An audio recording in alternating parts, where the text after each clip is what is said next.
turn one, now into turn two. We'll see if they all make it on the first lap. Well, as you know, they must make that first lap in order for the race to be on. Still that way, up the sector now. We'll have to hop. And they're really on the move. So your race is on. About a quarter of a lap is Squirt Johns of Bradford, Pennsylvania. Don't believe they'll catch Squirt Johns on this one. He has really got the fourth turn down back.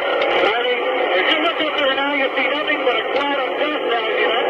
This is because most of the drivers tonight are going high. They're taking it up to turn real wide and probably start that back. But Squirt's real low. Look at him. He's coming to it right now.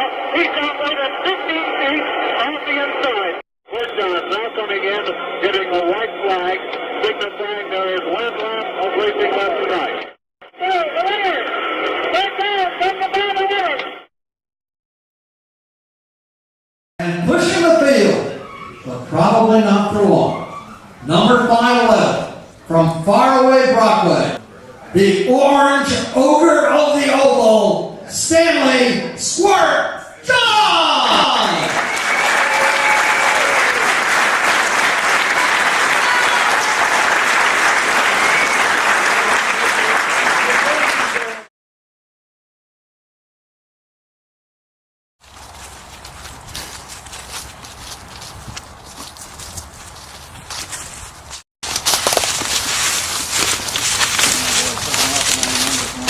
It was in the summer, you can't even see down here, you know.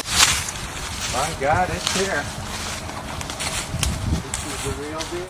It was sitting there in the yard, and I stopped in, and I asked the woman that answered the door if she knew whose it was, and she says yes. She says it belongs to me, and I said, "You interested in selling it?" And she says, "Yes, I'll sell it." I paid her $10 for it. A '60 Dodge that had a 413 in it.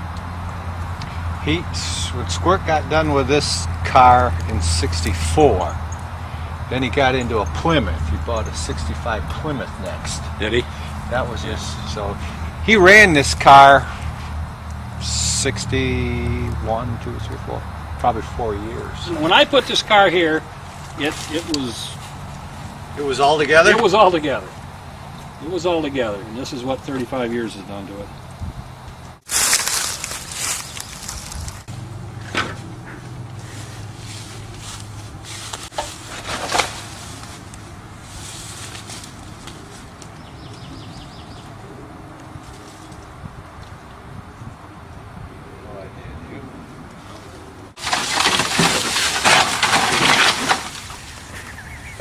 What's with the stinking wire?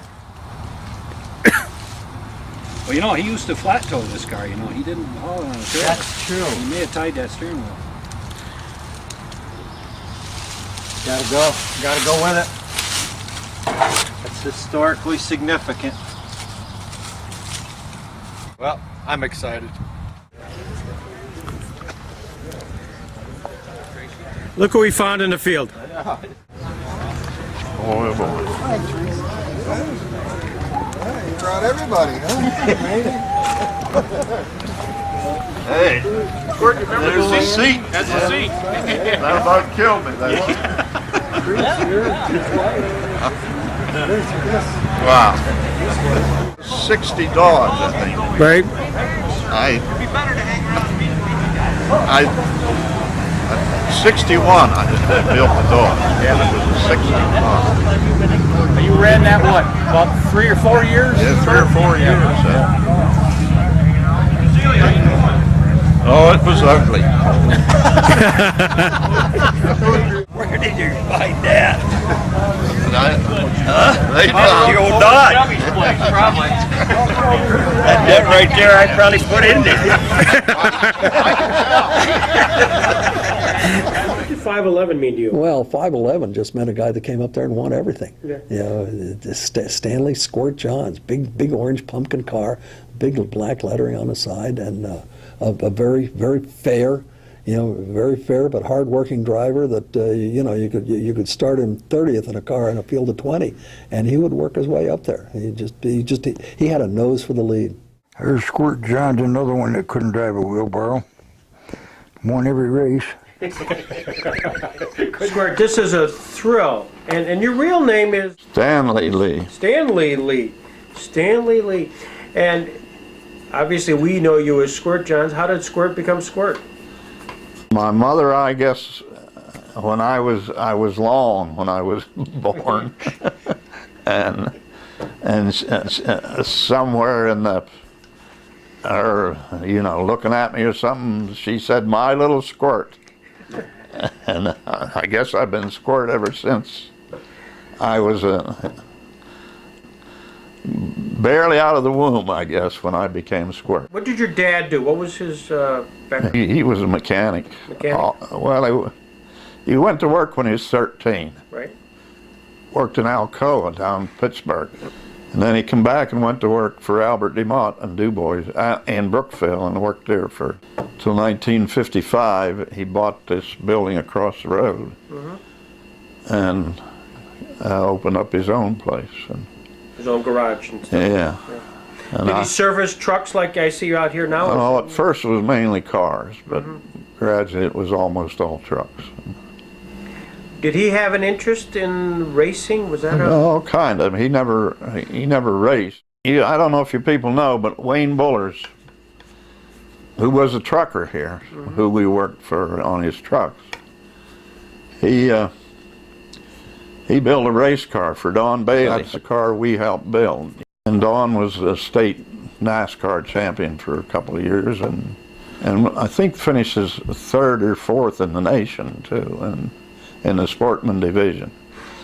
But this Wayne Bullers, he was a car man through and through all his life, and he's the one that started the late models up at Smithport when they started. He actually developed that whole 4 current model years they run, and that's what started late models in this part of the country on a Saturday night, a weekly deal, and it was a booming thing. And he started in '55, and Smithport almost immediately, the grandstands weren't big enough, and right.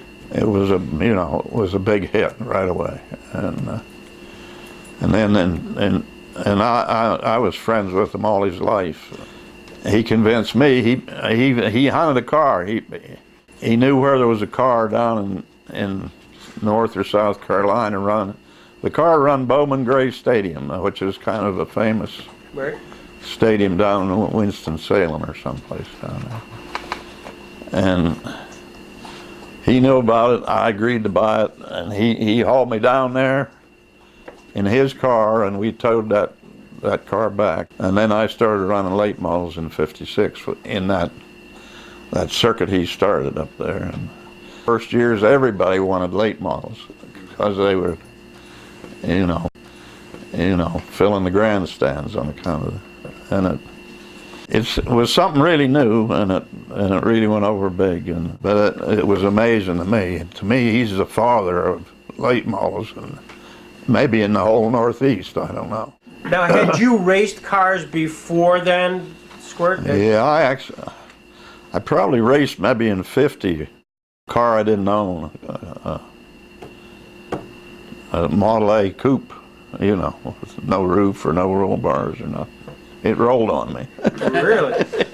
The first place I raced was at Clarion Park in the fairgrounds. It used to be a half-mile fairground track, and you could hold it wide open the whole way around without any problem, Shortly thereafter was the creation of a track north of here in Bustine, New York, called Stateline Speedway. How did a Squirt Johns hear about a track which is 2 hours from here? Well, I was racing across the hill. There's quite a story to that. I was racing at Skyline. Okay. And Skyline and Stateline both run at the same time for at least 1 year, maybe 2, I don't know. I hardly knew Lloyd Williams at all, and Leonard Briggs, I knew him a little bit, and the Frank boys, who were the other 2 partners in that track, I didn't know at all. and I'd been running at Skyline and was satisfied. I just stayed there, you know. That's right. You didn't race at Stateline in '56. No. You were advertised in the newspaper to appear. Is that right? Maybe I didn't even know that. But you were never at the track in '56. No, that's right. Leonard Briggs, he held out against me all our lives, I think. Never verbally or on, but he controlled some decisions that could be made against me, and and I felt the impact of that for years and years and years.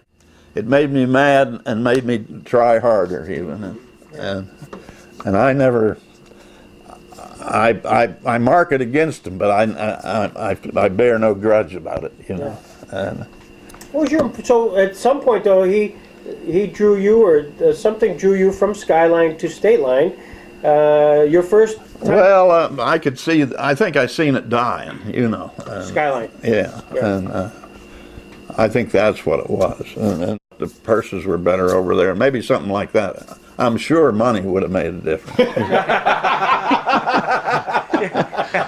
I don't know this for sure, but I think after Stateline got going a little bit, and they adjusted the purse based on the crowd, and they told us they did, that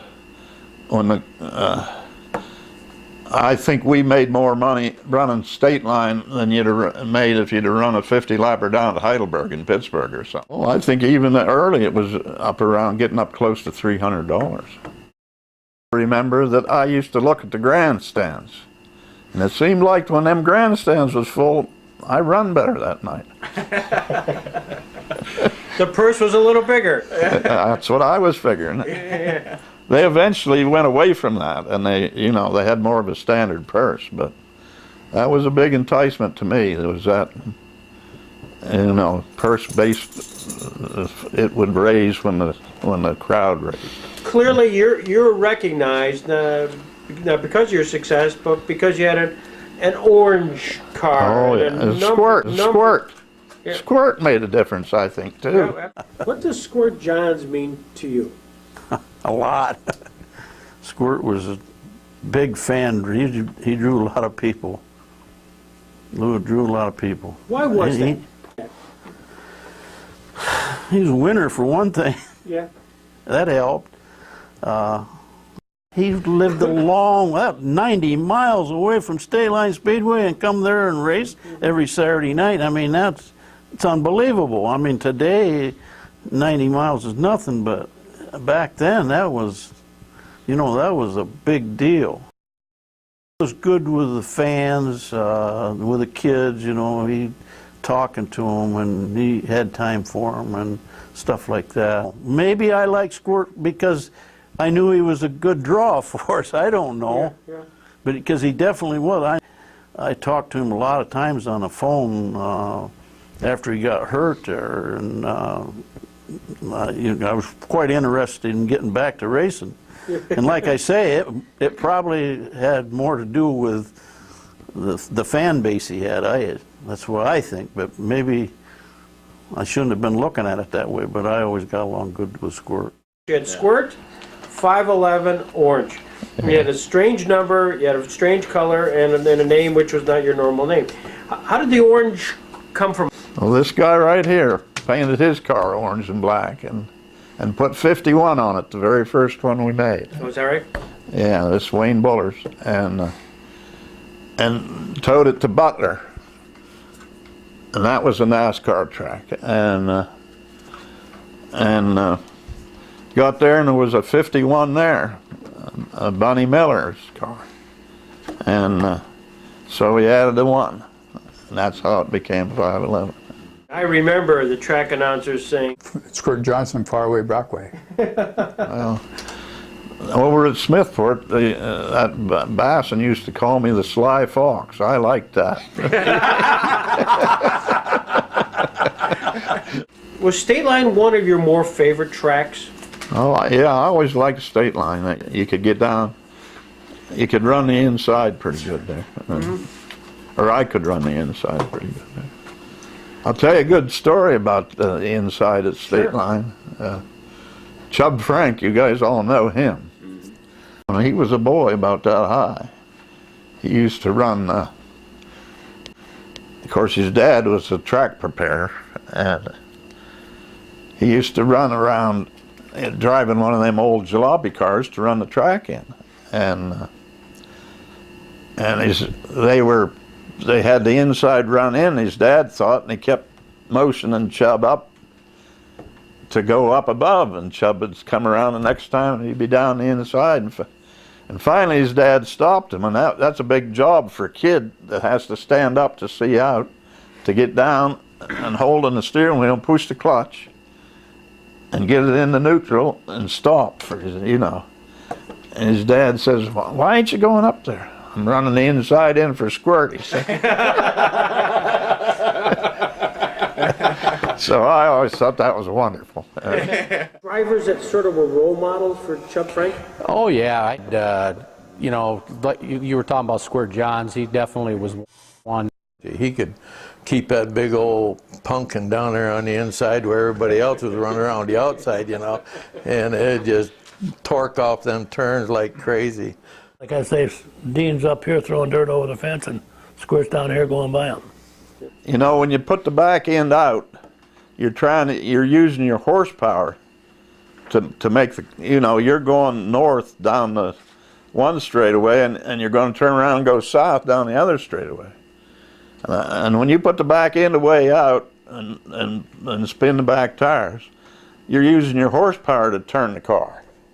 I always figured to use as much of the tires, the side bite of the tires, to turn the car, and use the horsepower to get down the straightaway. And now they got so much horsepower on these dirt tracks, I guess maybe my ideas wouldn't work, but that was always my goal, was to use the tires to change directions, and the side bite to change directions, and the horsepower to accelerate down the straightaway.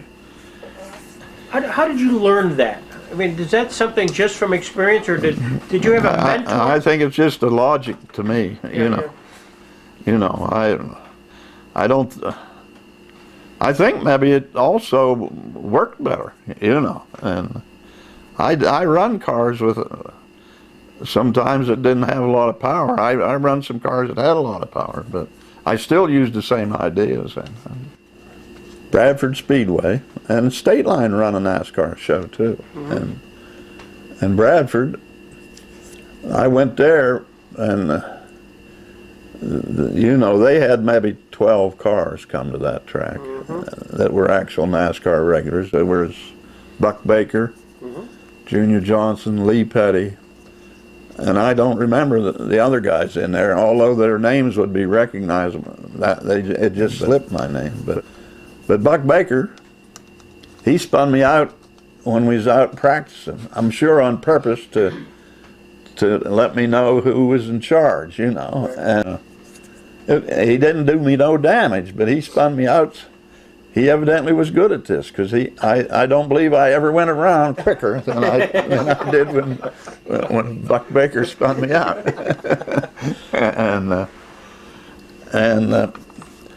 And then I think I qualified pretty good. You know, they qualified. I think Junior Johnson started first and I started second. Mm-hmm. And I run second pretty near the whole race. Junior got out far enough. He never lapped us or anything, but but after 25 laps, I didn't have no brakes, because I wasn't used to running that. My brake system just wasn't up to it. And I used a lot of brakes. That was one of my, like you said, about going around the inside. Them guys, most racers, I found out later, don't use a lot of brakes. And I burned my brakes off all my racing life. And at any rate, I'm running without brakes, which is unnatural for me. And you got to coast down into the turn, you know. And Lee Petty's following me, and he followed me for laps and laps and laps. And I never did understand why he didn't try and pass me. But at the end of the race, you know, they hold up 10 fingers for 10 laps to go and stuff. I never seen that. Now, that might have been my fault, but I always thought maybe it was, they just avoided doing that for me, but about 8 laps, why, Lee Petty, which he could easily do, because I'm sifting down into the turn, leaving off a way back. He got down on the inside of me, give me one little root, and pass me. So now I'm third, and that's the way we finished. Then after the race, oh, my guys protested you, so we can't pay you. And what they were going to do was they were going to pay their own guys, then the money that was left they put in a pool and divided up even between the interlopers as we were. And I said, you can keep your money, and I left, and it really burnt me. And I had another experience like that a year or so later. And would you have liked to have gotten into the NASCAR world? Would that have been something that was an aspiration of yours? I was a homeboy. I think I could have done all right if I would have tried it, but I don't believe I was used to that. In my racing career, I worked 54 hours a week, and I worked 54 hours a week. I don't believe in all my years of racing I ever missed more than a few days on account of injuries and stuff. And the racer comes second, even though it was in a way first, but work come really first. And you were the point champion at Stateline in 1961 and never won a race. That was that's when I first built this Dodge right here, and that was on account of a weak motor. Squirt, great guy, smart guy, won a lot of races. You know, he was into springs and rubber, compounds and that stuff way before a lot of us. Because he always talked about that stuff. This tire's too soft, this one's too hard, this spring is too weak. He was pretty sharp. I read the motor manuals, and here's this 383 Dodge engine that come out in 57 or 58, I think 57 actually. It's a Chrysler engine. It's, the 383. It might not have been available in a Plymouth that first year or so, but it was in a Dodge. And it's what they call a low block 383. And in the motor manual, I figured out I could buy a 614 or 617 ring and pinion for an Oldsmobile rear end. By figuring what the published numbers were for that Dodge engine, and then the gear ratio that I was running compared with the gear ratio of the Chevy, I figured I'd have more power going down the straightaway than I had with the Chevy, and based on the torque and the horsepower figures. And so I found this Dodge that a friend of mine wrecked without insurance, so I bought it off of him. And I had to get the 383 somewhere else because I think this had a 318 in. And I built this 383. All I put in it was that racer brown cam I talked about. And I'm figuring I'm gonna do good. Well, I do nice, but I don't do good. And it just didn't have it down the straightaway at all. It was reliable and done a good job. And so then I tore that engine apart, and I measured everything, CC'd, which is stuff I never did before. I measured everything, and it was advertised at 10 or 10.25 was the advertised compression ratio. It really had 6.8 when you measured it out. The pistons didn't come to the top, Hey, I think the production tolerances were left slack to make the engines reliable. I don't know, but that's when I started doing business with the crankshaft company. I called them and told them I'd measured this, and I knew how. First off, I'm going to put a high block Chrysler crank in, which has a longer stroke. And so I went from a 383, I'm going to go from a 383 to a 452 in displacement. But I also had to move the piston pinholes in the pistons, which Jans and them did that at that, so that the pistons would come almost to the top. And then that engine run like a bear. And still with the racer, same cam and stuff. And real bear, yeah. I run that 452 for 3 full seasons, I think, before the crank broke. Let me throw some names out at you. Competitors. Tom Dill. Scared the living daylights out of me. He's a good friend of mine. But I used to dread going to Erie. Sunday nights was terrifying to me. I'm thinking about this all the way up to Erie. For me to do good, I got to get past Tom Dill. and Tom Dill, he could do things with the car. In the first place, he wasn't fixing it, so he wasn't as careful about, he wasn't worried about when he hit something. And he was good, He had natural talents way beyond anybody I knew as far as. This is no fabrication or no, I ain't trying to embellish this. I actually dreaded going to Erie. I tried to never really back down, but just, it was going to be a problem. I always figured he had a little different idea of what was right and wrong than I did. And and it was heartfelt. It wasn't, that stuff was all heartfelt with him. Yeah. He's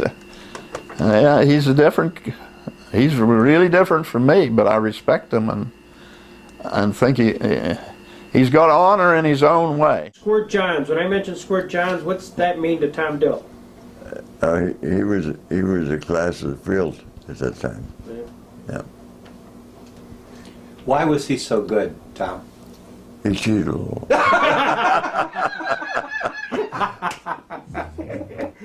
Oh, Bobby was, he was great. I always thought he was the smartest racer there ever was, because he run onto one kind of a chassis, and on any car he built himself, from then on it was the same car. And he stuck with that. Squirt was the guy to beat.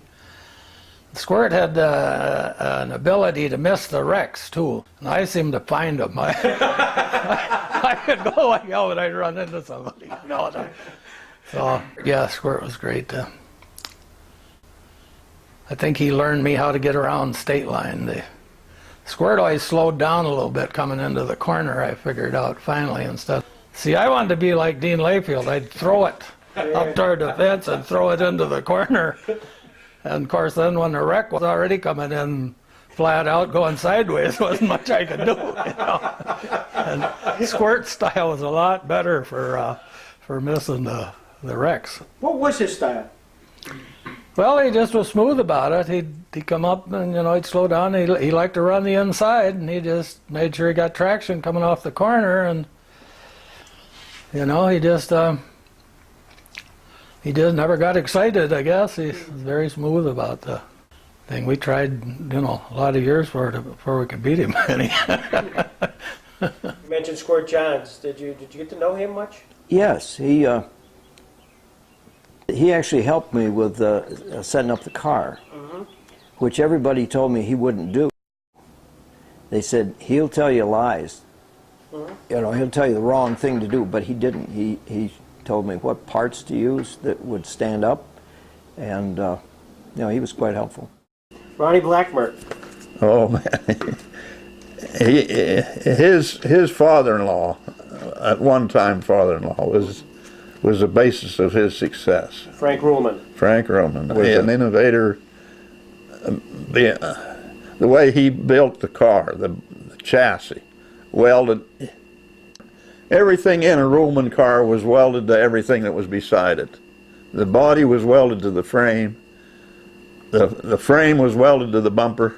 The bumper was welded to the fenders.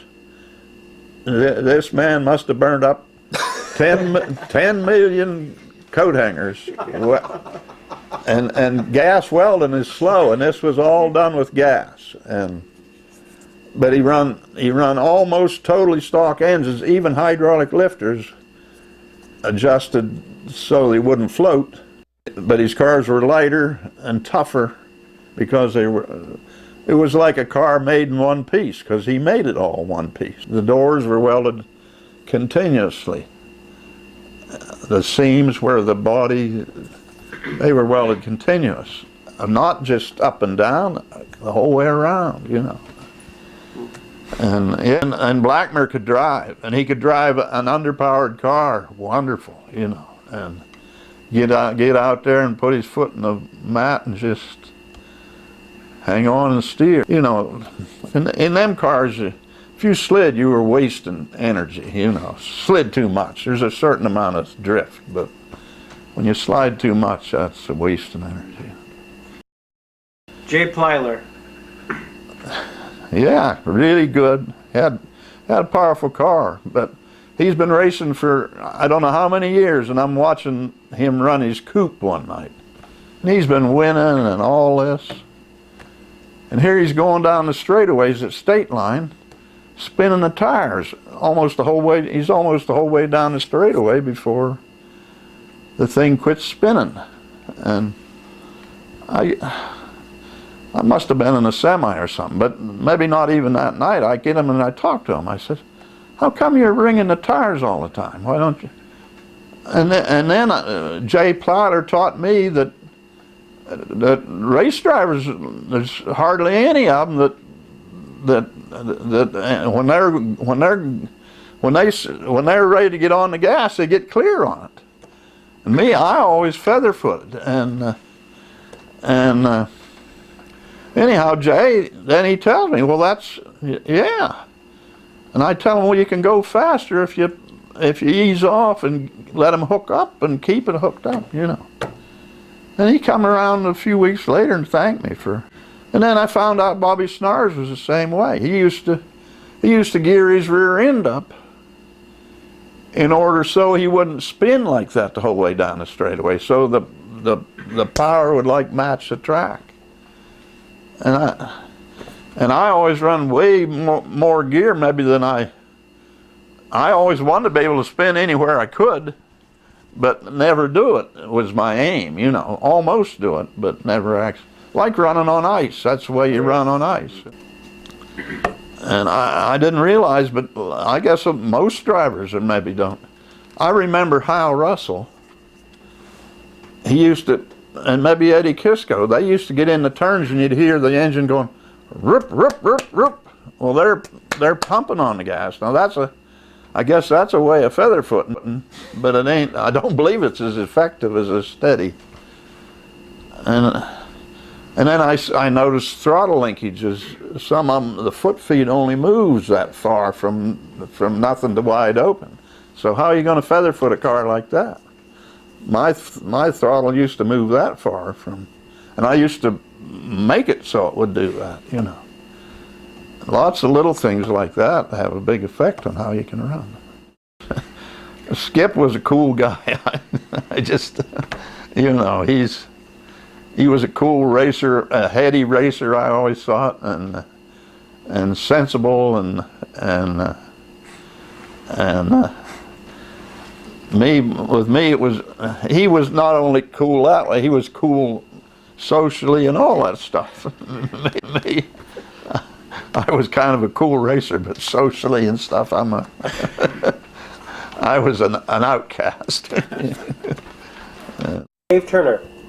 Oh, I like Dave Turner. Yeah, I don't know why, but I always thought he was a real, you know, he was a construction guy, and I always been around machinery and stuff too, and I always liked Dave Turner. And on the track, I never had a bit of trouble with it. You know, Squirt Johns got to be quite a rival of mine because I think for one thing we both traded in the same territory down on the inside, and we maybe had a little bit of the same kind of driving style. And I learned a lot from Squirt just following him and watching him. And he was, you know, he always had power, if there was one thing, Squirt always had power. And he knew handling. He did better at the handling setup than a lot of the rest of us. And then when we started catching on, or catching up maybe, as the cars got lighter, and I guess you might say we bought better equipment. But Squirt was a mechanic and a machinist, and he built everything. And Scotty, them guys, especially Scotty, he worked his back end off for everything he got racing. Squirt Johns, you know, he was the man to beat. When I first started, there was a lot of other guys that Dean Layfield won a lot of races, Jim Patrick won a lot of races, but week in and week out, it was a Squirt Johns. If you was going to beat somebody, you had to beat Squirt, you know, and it took me many years to where I felt that I was equal with him, you know. It's hard to come by. What made him good, Jim? I think his background, his mechanical background, and he learned long before any of the other of us that the short way around the racetrack was around the bottom. And he set his car up with more left rear traction that took us years to realize what he was doing. He had traction coming up off the corner, and we were all out there spinning our tires, and he was picking up traction coming up off the corner. You know that now. It's so simple. There's these things that we struggled so hard to learn. Are so simple, you know. That's old John Seeley there. Yes, it is. I upset John Seeley one time. I was up at the old Skyline, and I think it was late models, and yeah, I'm pretty sure it was. Must have been in 55. Or 55. Anyhow, he's going down into the turn, sliding out, and coming across, you see, and I'm trying to go around the inside. And every time he comes across, I got to hold up and wait on him, and then it messes up. And this happens about 5 times. Well, I finally said, it ain't going to happen again.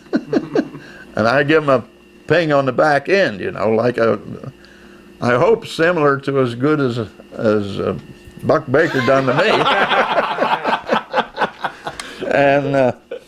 And he goes skidding around, but they had like a grader ridge on the inside of the track between and the infield, you know. And when his back tire hit that, he just went like, you know. Holy hell, I felt bad. I meant to root him out of the way a little bit, but I didn't mean to upset him. You know. Driver? Right. All right, said Brownie Squirt. Oh my, he's a wonderful guy. He's got personality, and oh man, I think I could never get over it. I'm pretty sure Jim put a lot more into racing than he ever got out of it. But what a you know, enjoy. I'm pretty sure nobody ever took more fun out of racing than Jim did either.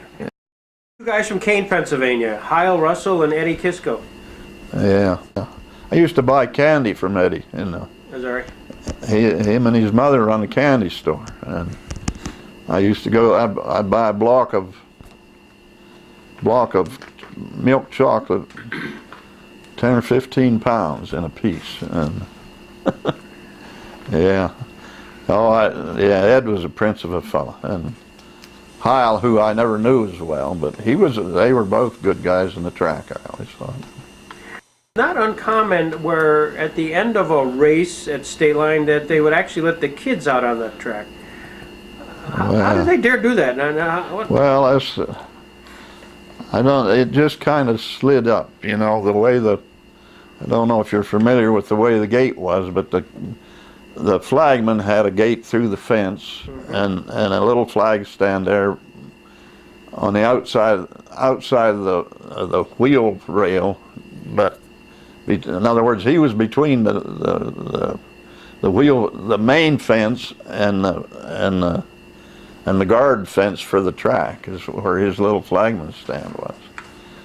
Well, I think the way it come about was they started, when the feature was over, they'd let them little kids come out and stand between the guard fence and the track, the main fence, the wheel fence, I guess you call it. And I guess one night they come out and started crawling in, and I said, sure, And it got to be a big thing. When I'd win, I think they only done it to me, but they would come out, and this car right here, I drove that into the pits when it was so covered with kids. I had to back up to get up over the little hump to get in the pits, because it was dragging so heavy it would spin. I thought it was great, but I knew no insurance company would have ever approved it. And I think it actually, maybe for a couple of years, as far as I know, I was the only one that they'd do that. They left do that to, but I was proud to let them kids ride on it. But no, I'm headed home. I was like an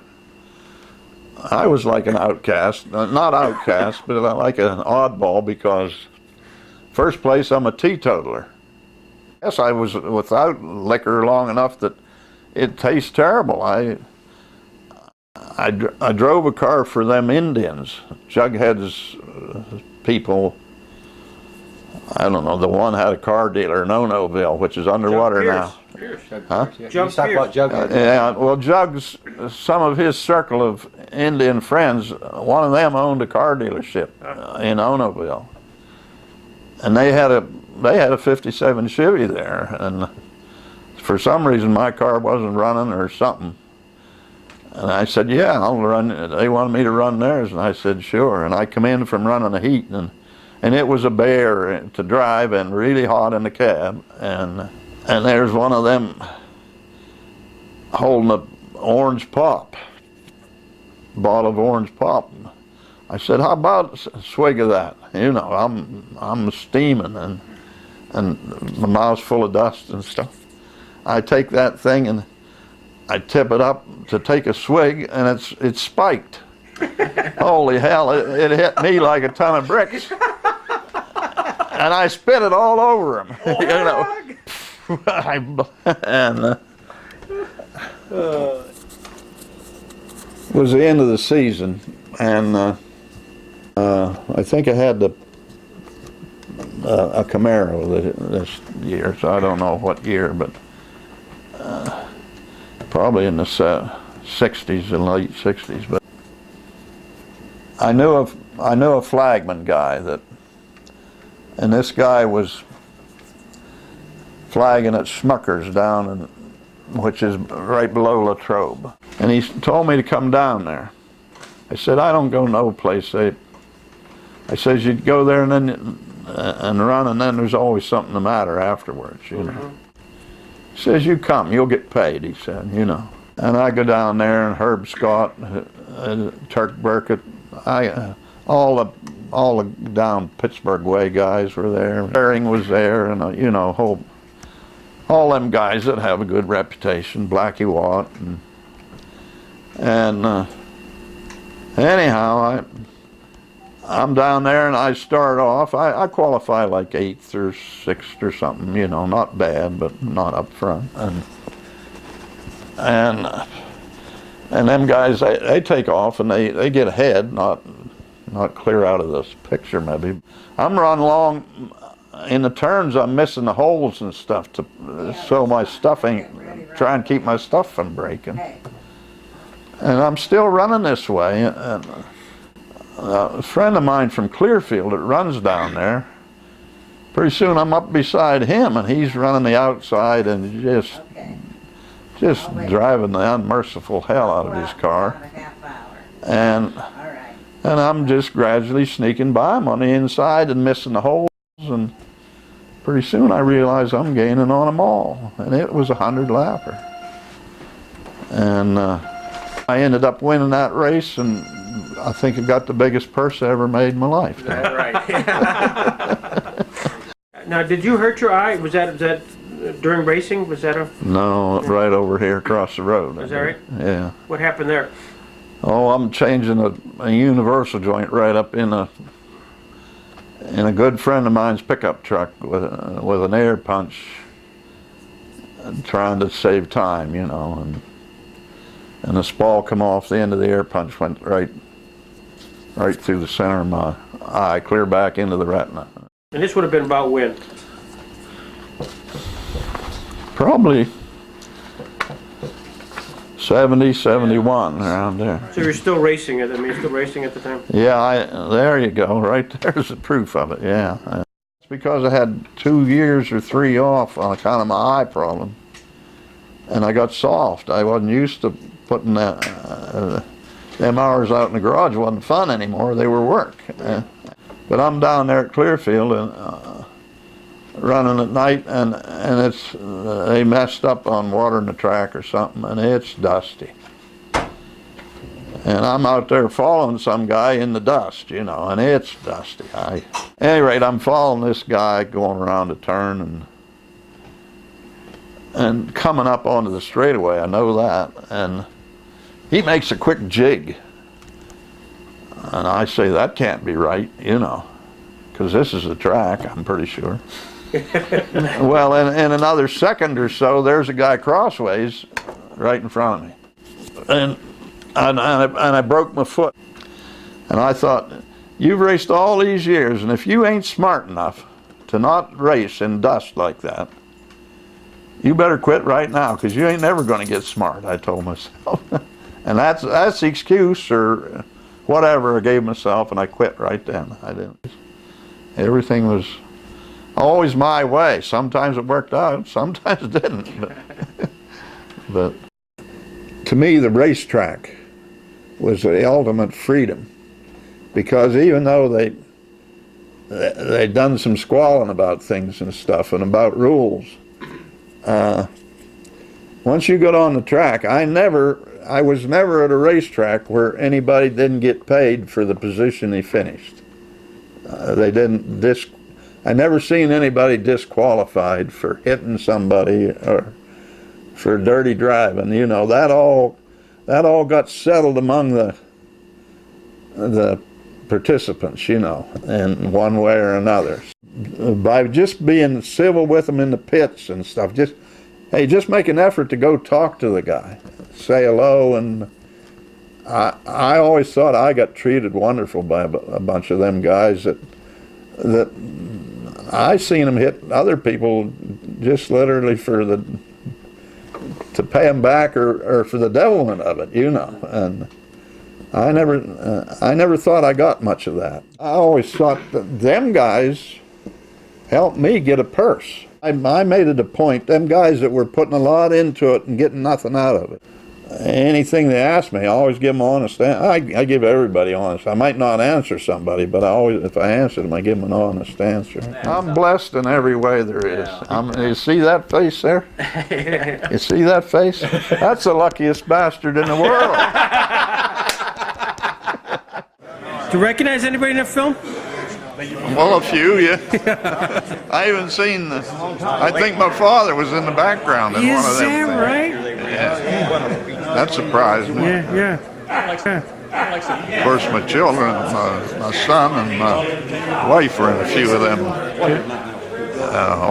old car photos, you know. Yeah, it's wonderful. Thank you. Yeah, you're welcome.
drivers that you tried to say, I wish I could be like him? Was there a few that you like to emulate?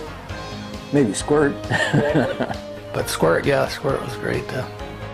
There's Squirt Johns, another one that couldn't drive a wheelbarrow. Won every race. Learned a lot from Squirt just following him.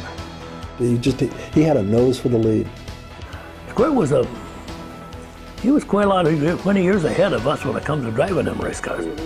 He was the guy who made the statement, the quickest way is the shortest way. Right. He's right on the bottom all the time, just down on the bottom. Squirt Johns, you know, he was the man to beat. But he was a hard driver.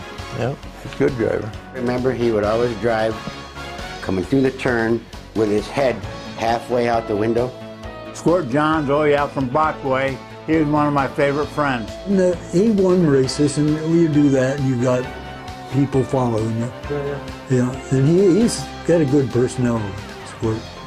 And then he'd park it at my garage and then he'd come back Sunday and went to Erie with it. So he didn't have to tow it all the way down and all the way back. And a sucker would come up there and he'd park it there, and he'd come the next Sundays before we went to Stateline, he'd get the air cleaner out and clean it and shake it out and hook it up and head for Erie and beat us. They was all good drivers. Squirt was probably one of the better drivers up there. Squirt was a big fan. He drew a lot of people. And then he was a champion, I think it was 3 different times. He was a class of field at that time. Yeah. Why was he so good, Tom? He cheated a little.